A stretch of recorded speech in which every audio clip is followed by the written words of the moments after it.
that if Yom Tov comes out on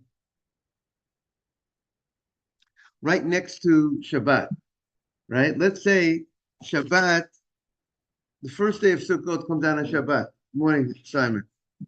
Right? If the first, we're now on 56, morning, Simon, 56A4. We said in the Mishnah, Yom Tov is next to Shabbat. Let's say Shmini Atzeret. The last day of the holiday comes down on a Friday. Let's say Shmini Atzeret comes down on a Friday. So the Kohanim, the Cohens, they can't go anywhere on Shabbat. There's no time to travel home. If Friday was the last day of the holiday, it runs into the holiday.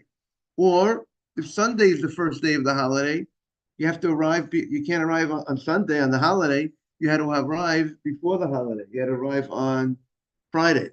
So since you're going to have to arrive early, or you have to stay late, so the law is that we said you will get the lechem haponim, the kohanim will join in getting from the 24 groups of kohanim will join in getting the 12 bread showbreads. Because what we said every week, what was the law? The general, every Shabbat, we said the showbreads, the lechem haponim was split among the group that entered and the group that left, right? If David Cohen came with his family on that Shabbat, it was his family's turn. So he's called the group Hanichnas, the group that entered. But then there was the group Ahayotze, the group that left. So that group that left, there was a changing of the guards. There was a changing of the Kohanim on Shabbat. And each group, the group that left and the group that came would get, the Mishnah states they would divide the chalot. And there's a machloket in the Mishnah, how many chalot that each was, how did they divide it? One opinion says each group got 6 chalot, right? Simon, that would be you would think. But then there's another, what? Right way. That seems to, but the Gemara, Mishnah says there's another opinion that the group that entered got 7 and the group that left got 5. And the following week, it would be the same thing. So at the end of the day, every group got 12. But we'll see, we'll discuss that more, 7 and 5. But the Mishnah stated, the first halach of the Mishnah was that if Yom Tov comes right next to the Shabbat, and the Kohanim had to stay a day later or enter a day later, now, what's that now? Now, but on Yom Tov, we said, on Yom Tov, the Shabbat of Yom Tov, it belonged to all 24 groups. It wasn't the group that entered and the group that left had the monopoly on the Shabbat. That was Yom Tov. The Shabbat of Yom Tov, we said we had a special pasuk. Since all 24 groups are on duty on the Shabbat of Yom Tov, they all work in the Beit HaMikdash. So we had a special pasuk that says that they all also have a right to divide the lechem haponim, all 24 groups of Kohanim, on the Shabbat of Yom Tov. And the Mishnah extends the chidush, and not only on the Shabbat of the Yom Tov, they have a right to divide all 24 bread, all 24, the 12 breads, the Shabbat of Yom Tov, all 24 groups of Kohanim, even if it was not the Shabbat of Yom Tov, but the Shabbat was right next to Yom Tov, back to back, and since all the Kohanim had to be called to duty already early, so then they also would divide the bread equally with all 24 groups. That's a big chidush, that even though, let's say Shmini Atzeres is a Friday, and Shabbat is, and then the day later is not Yom Tov. Nevertheless, since they need to be over there in the Beit, they have to be in the old city because they can't travel after the Yom Tov because they learn right into Shabbat. Therefore, they all get to divide from the Lechem HaPanim. But then the Mishnah stated, but let's say there is a day in between. Let's say a day between the Yom Tov and the Shabbat. Let's say the Yom Tov starts on Monday, and not all the Kohanim wanted to come. Morning, Nathan. Not all the Kohanim wanted to show up to duty on Sunday, the day before the holiday, so they would come on Friday. So the Mishnah stated over there, in that situation, or if the holiday was over if the holiday was over and they didn't want to travel on a Friday, if the holiday was over on a Thursday and they didn't want to travel on a Friday, they stayed over till Shabbat. So we say that the group that would stay over, they would have a right to two of the 12 breads. That's what the Mishnah stated. Now the Mishnah continues. We are on 56a4 in the middle of the Mishnah. So the Mishnah states that hanichnas notel shesh. The group that came in to serve Shabbat afternoon, they would take 6 chalot from the lechem apanim, and hayotzei notel shesh. And the group that left would take 6. That would be an equal split. However, Yehuda says no. There's something about the new group that they should get more, and the Gemara will define that soon. Hanichnas notel sheva. The group that enters will take 7 chalot, and hayotzei notel chamesh. And the group that leaves will get 5. Will get 5. So the group that enters will get more. And the Mishnah continues. Hanichnosim, the ones that enter into the Beit HaMikdash to serve the Kohanim, the Shabbat that they're entering to serve. Cholkim, when they divide the Lechem HaPanim, they divide B'tzafon. The northern part of the courtyard, as we said yesterday, that was the main part of Ika Hazara, the main part of the courtyard. As we said, the Kodesh Kadashim, the holy Karbanot. We know there's different types of Karbanot that are sanctified, that are consecrated. Some are holier than others. And the holiest Karbanot, which is called the Kodesh Kadashim, holy, they have to be slaughtered in a specific part of the courtyard, which is the north. And we said the Kohanim that enter, they divide, they will give out the distribution of the Lechem HaPanim for the Kohanim that enter will be done in the north, and Hayotzim, however, the Kohanim that are leaving, they would distribute it in the Darom, the south, which was not such an honorable compared to the north. And so it should be recognizable that these are leaving, and these are their service is over. Now, there was a mishmara. There was one group of Kohanim out of the 24 that was called Bilga. Bilga was the name of the mishmara. It was named of the group, and also it was named after one of the ancestors of the Kohanim that was called Bilga. And the Bilga group was penalized, and that they should have La'olam Choleket B'Dorom. They only got their Lechem HaPanim in the south. Even when that family entered, the day that they entered, everybody, when you enter, you get your Lechem HaPanim in the north. They were penalized. They're going to get it in a place which is not as honorable.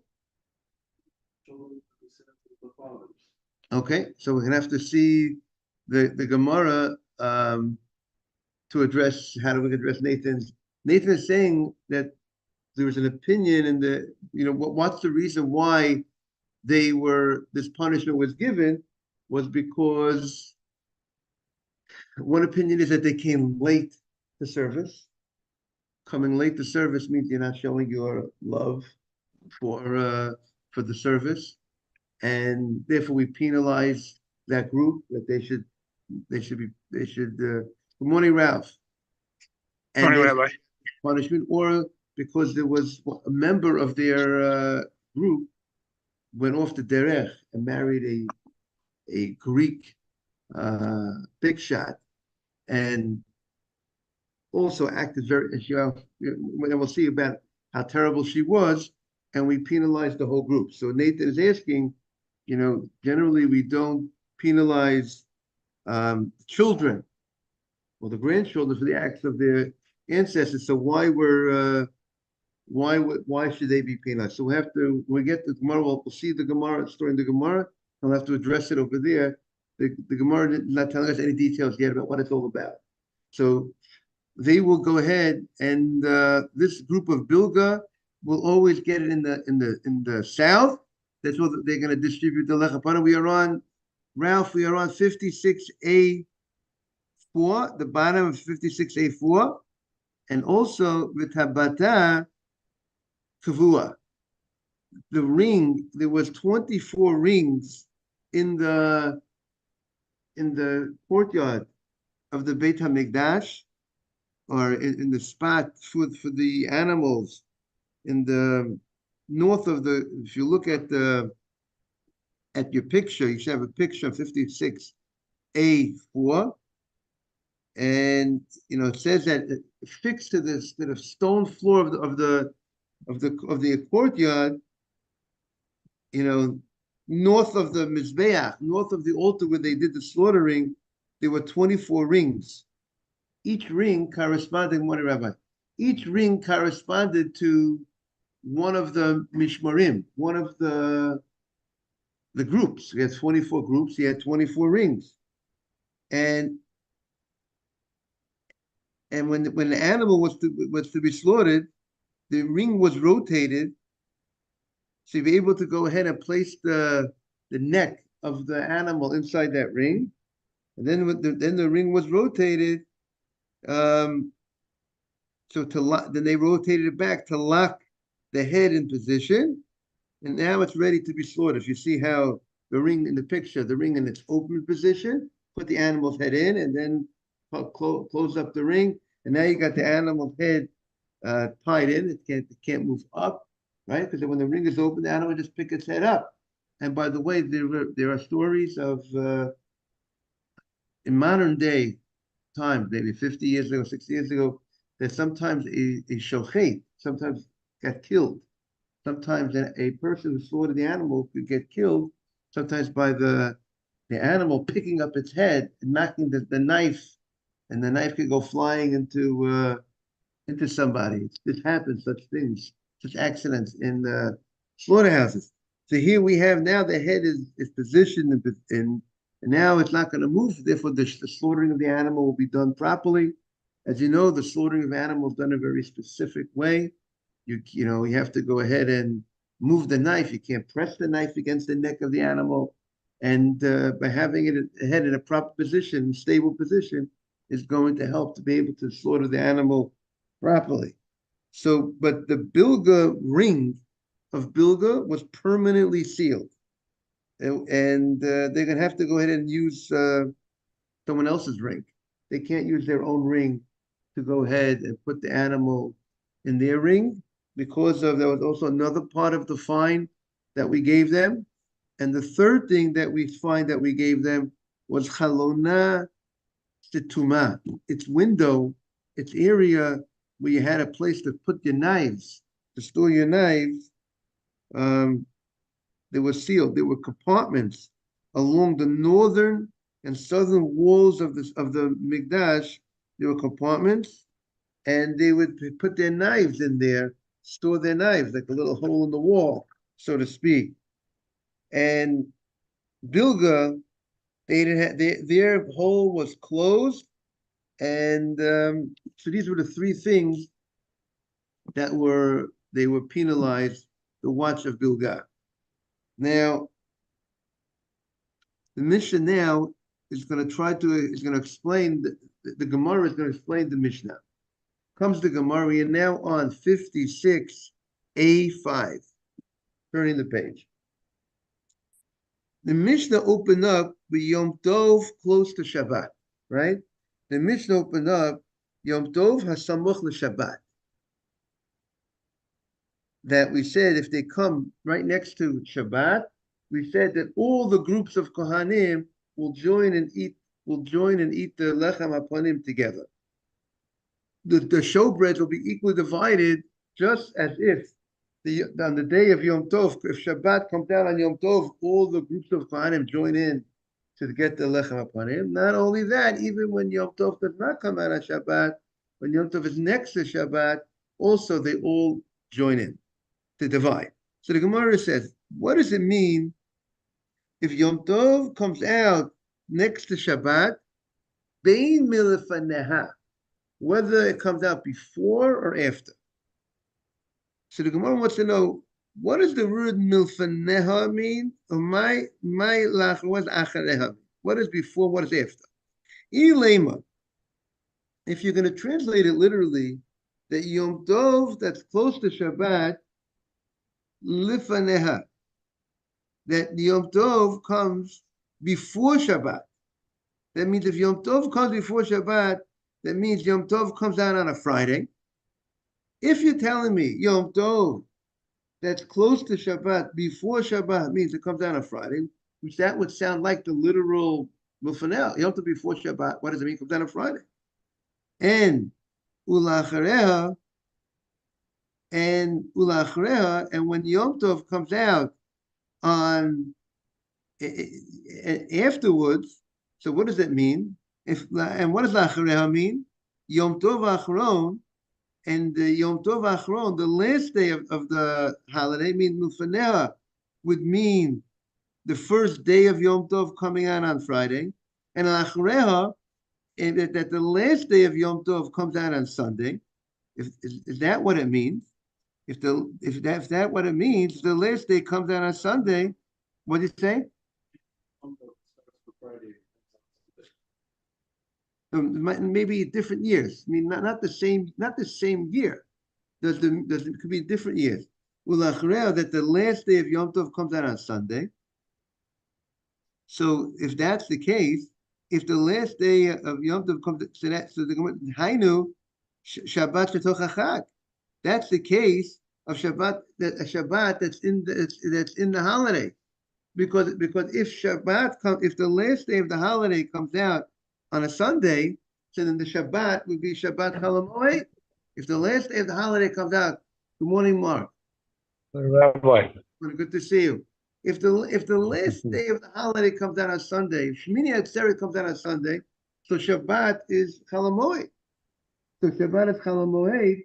So we already know the law that that's the old law that all the Kohanim equally eat from the lechem hapanim, equally eat from the breads, the 12 weekly breads, that all the Kohanim during the holiday have a right to eat from that. So the Gemara says, and also, if the first day of Yom Tov comes out on Friday, so then Shabbat would be also part of Yom Tov. So of course, all the Kohanim eat from those breads. Mark, just to bring you up to date in the Gemara, we said that during the holiday, every week of the year, the Kohanim of that Shabbat have the rights to the lechem hapanim. The Kohanim, there were Kohanim that were on duty in the morning, Kohanim on duty in the afternoon because there's a switch on Shabbat. Those Kohanim are the ones who generally eat from the lechem hapanim, the showbreads. However, the Shabbat of Yom Tov, we say that all the 24 watches of Kohanim have a right to eat from the lechem hapanim.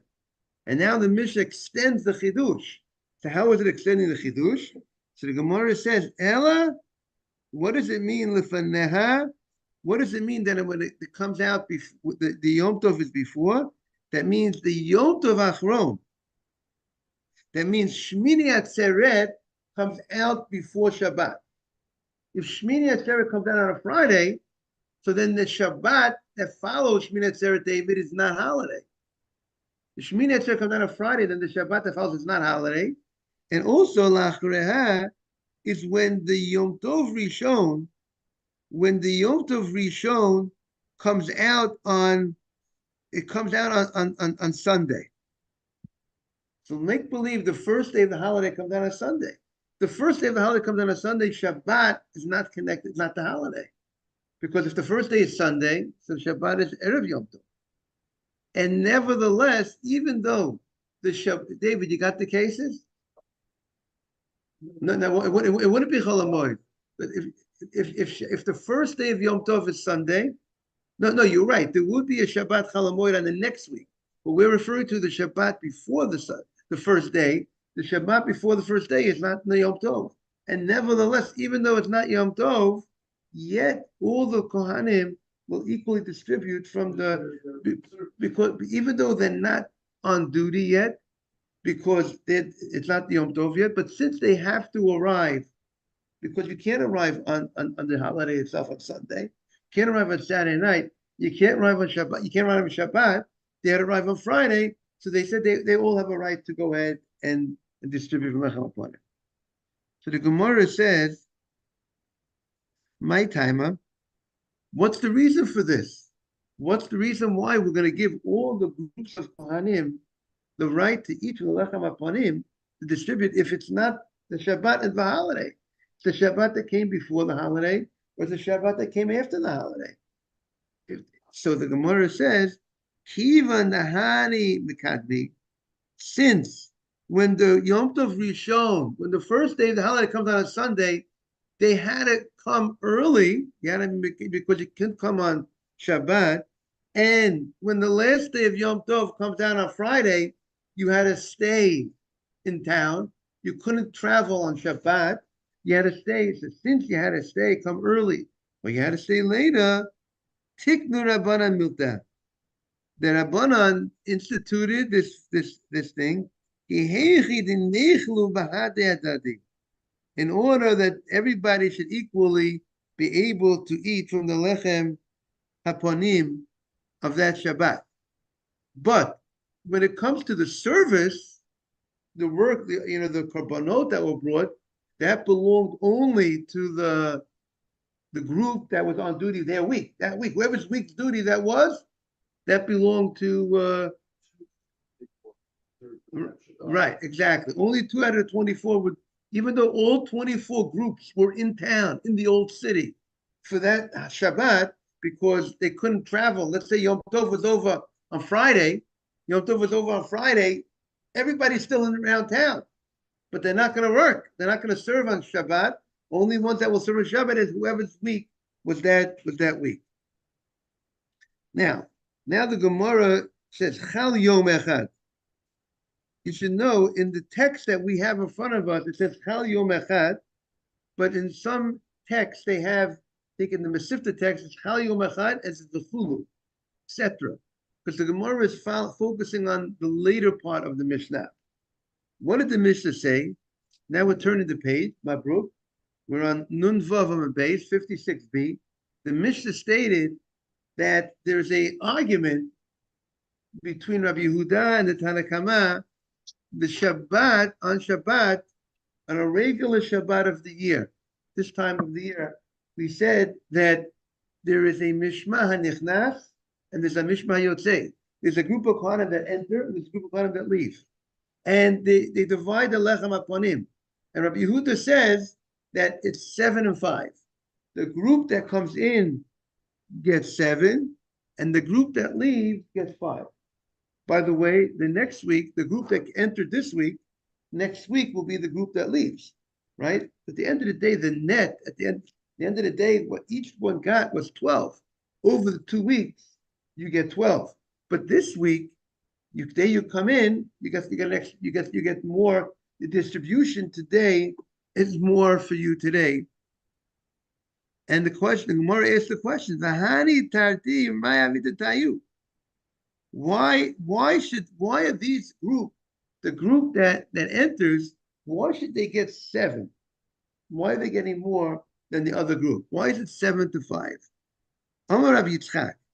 So Rav Yitzchak says, B'schar hagafat delosot. Because the group that entered, they were the ones that closed the doors that day. At the end of the day, there was a closing of the doors.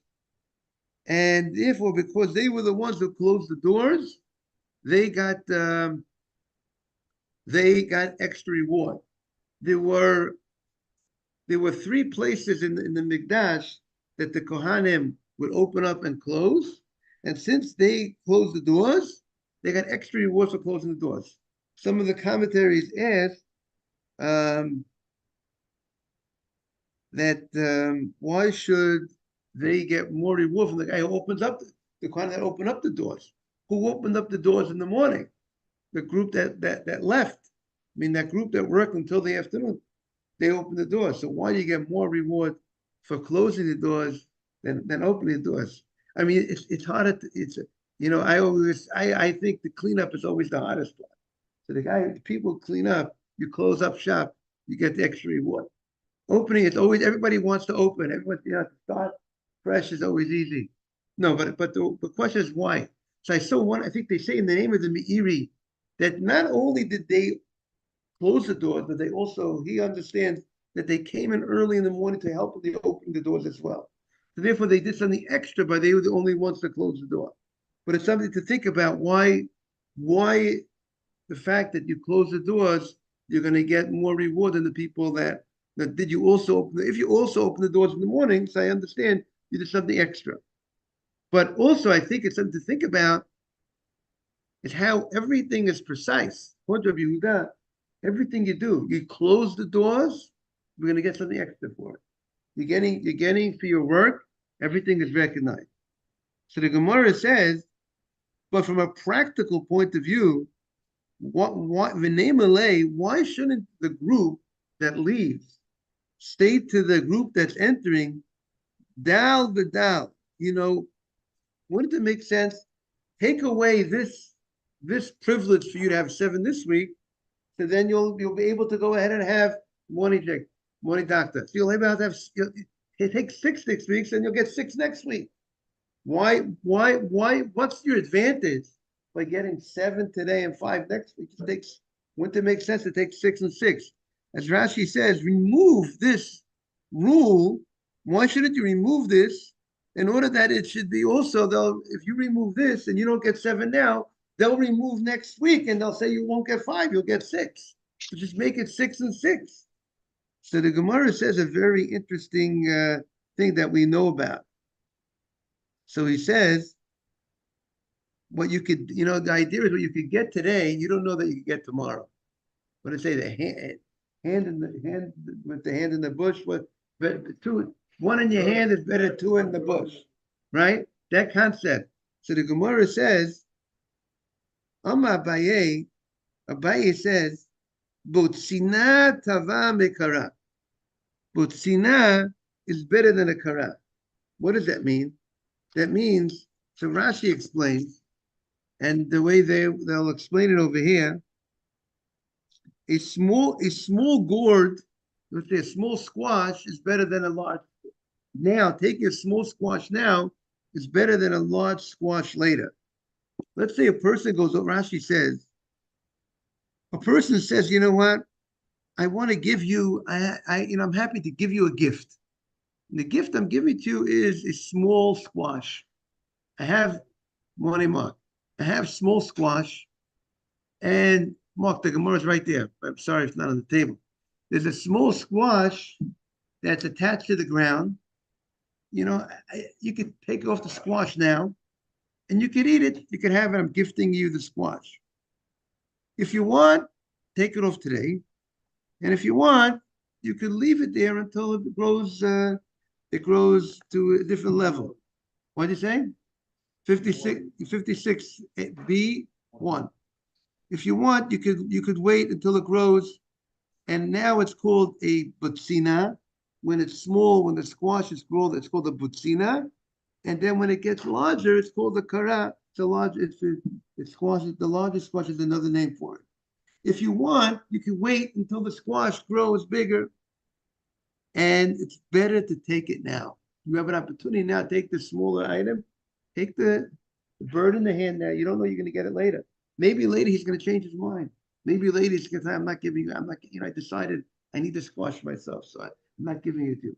So when you have an opportunity today, better take something small today. I wonder if this is it.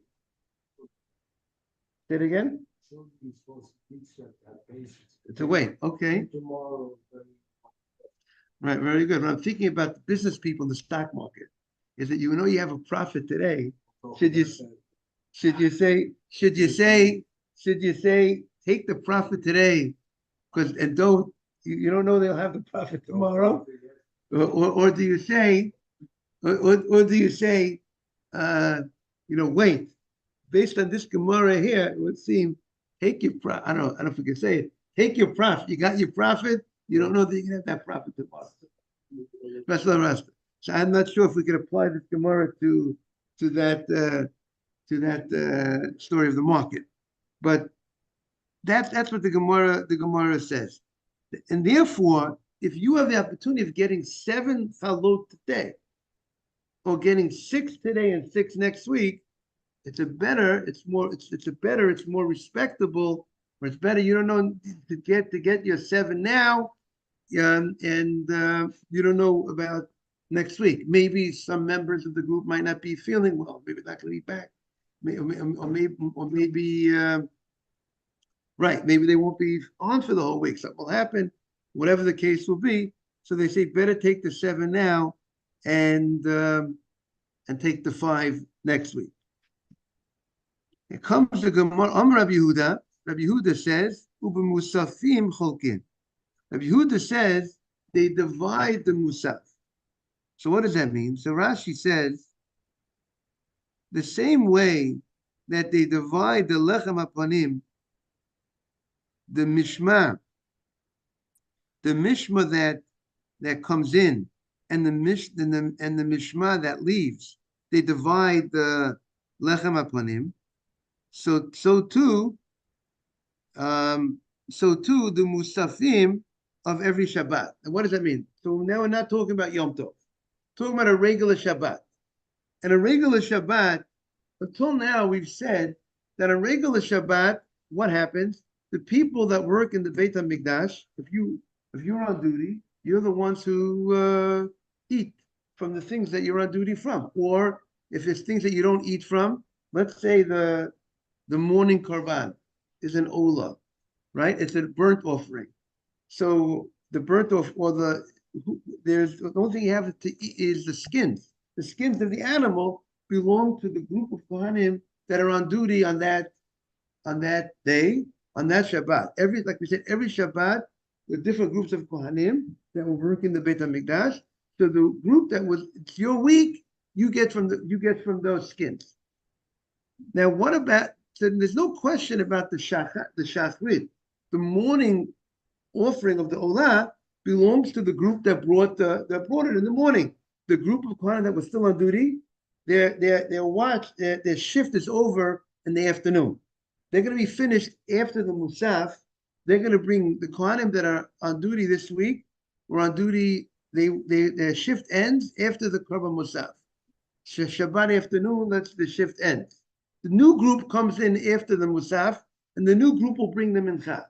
But the group that was on, the old group that was still working, it's the last few hours of their job, they brought the musaf korban. And you would think they are the ones who get the skins from the musaf. They brought it, they processed it, they should get the skins. Comes the Gemara and says that the same way there was a division of the lechem hapanim, that Shabbat, we know every Shabbat, there were kohanim, the old group worked until the afternoon, the new group took over in the afternoon, and we said there was a division of the lechem hapanim. They divided the lechem hapanim among those two groups. So this opinion holds that the musaf, which comes right at the time, right before there's a switch of the groups, is also equally divided. The skins of the korban are going to be equally divided between the group that just brought it, that's about to leave, and the group that's about to enter. And the Gemara is going to not agree with this opinion. But this opinion wants to say that the musaf would equally be divided as well between the group that enters and the group that leaves. To be continued tomorrow. I want to wish everyone a beautiful day. Mark, we said we have to start thinking about the siyum. We're going to have to plan a day when everybody's in town.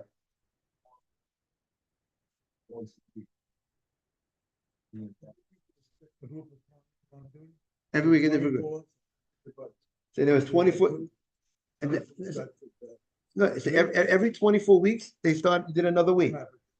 But there's 50-something weeks in the year. Then they started again. Keep on going. That's when kept on the rotation. Even one day a week we take it, Mark.